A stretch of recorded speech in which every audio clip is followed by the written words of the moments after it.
YCP పాలనలో తిరుపతి నియోజకవర్గాన్ని అన్ని విధాల అభివృద్ధి చేశామన్నారు తిరుపతి ఎంపీ గురుమూర్తి.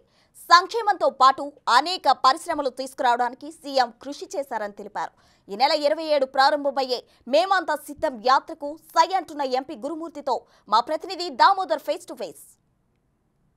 జిల్లాలో 27వ తేదీ నుంచి ఏదైతే సీఎం జగన్మోహన్ రెడ్డి ప్రచారం ప్రారంభించనున్నారో ఈ నేపథ్యంలో ప్రచార సన్నుద్ధాన్ని గురించి మాట్లాడడానికి ఎంపీ ఏదైతే మంత్రి పెద్దిరెడ్డి ఇంట్లో నేతలంతా సమావేశమయ్యారు. ఈ కార్యక్రమానికి తిరుపతి ఎంపీ గురుమూర్తి కూడా హాజరయ్యారు. ప్రస్తుతం మనతో ఆయన ఉన్నారు. ఆయన అడిగి విషయాలు తెలుసుకుందాం. సార్ చెప్పండి, ఎప్పటి నుంచి జగన్మోహన్ రెడ్డి గారు ఉమ్మడి చిత్తూరు జిల్లాలో ప్రచారం చేస్తున్నారు? ఎన్ని రోజుల పాటు ఈ ప్రచారం కొనసాగుతుంది? మాకు 27వ తేదీ నుంచి 4వ తేదీ వరకు షెడ్యూల్ ఇచ్చారు.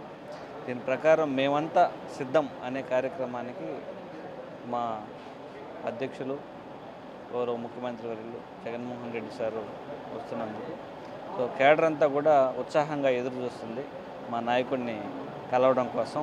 సో అందరూ కూడా సిద్ధంగా ఉన్నారు.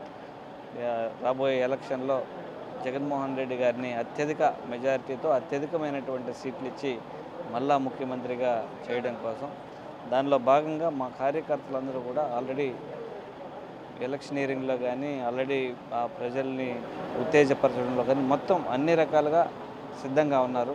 సో మా నాయకుడి కోసం ఎదురు చూస్తున్నాము. ఏదైతే ఈసారి కూడా ఓన్లీ సంక్షేమ కార్యక్రమాల మీదే ముందుకు పోతారా, లేకపోతే అభివృద్ధి ఏదైనా అభివృద్ధి అంటే ఈ ఇండస్ట్రియల్ అభివృద్ధి కోసం మీరు తిరుపతి ప్రాంతంలో ఎలాంటి ప్రతిపాదనలతో ముందుకు రావచ్చు? ఖచ్చితంగా మా ముఖ్యమంత్రి వర్యులు సంక్షేమాన్ని అభివృద్ధిని రెండు కళ్ళుగా చూసి ఆయన అభివృద్ధి పదంలో నడిపిస్తున్నారు రాష్ట్రాన్ని.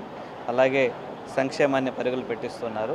దానిలో భాగంగా తిరుపతి పార్లమెంట్ సెగ్మెంట్ ఏంటంటే ఇది జియోలాజికల్ అడ్వాంటేజ్ ఎక్కువ ఉంది. ఇటు బెంగళూరుకి కానీ ఇటు పక్క చెన్నైకి కానీ అనుకూలంగా ఉంది కాబట్టి ఇండస్ట్రియలిస్టులకు అన్నిటికి కూడా అందరికీ కూడా సో ఎక్కువ ఇండస్ట్రీస్ మాకు ఇక్కడ శ్రీ సిటీ కానివ్వండి ఆల్మోస్ట్ 7 ఇండస్ట్రియల్ సెంటర్లు ఉన్నాయి.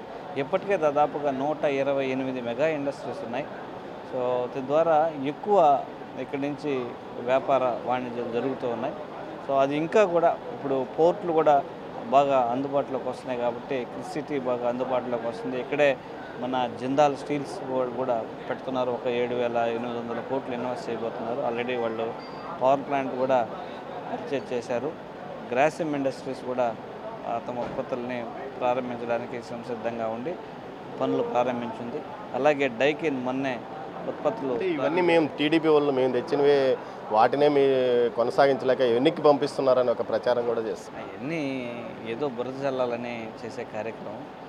జిందాల్ స్టీల్స్కి మనం మొన్నే ల్యాండ్ గౌరవ ముఖ్యమంత్రి వర్యులు అలొకేట్ చేశాడు 780 కోట్లు. అలాగే గ్రాసిమ్ ఇండస్ట్రీస్ కానీ ఇట్లన్నీ వాళ్ళు చెప్తే కాదు, ఈ వాస్తవంగా నేను జరిగింది చెప్తున్నాను. 2019 నుంచి ఇప్పటివరకు జరిగింది చెప్తున్నాను. ఏదైతే ఇప్పుడు అభ్యర్థి మీ మీద పోటీ చేసే వాళ్ళు బీజేపీ నుంచి ఉంటారంటున్నారు, ఎలా ఉంటుంది అనుకుంటున్నారు పోటీ?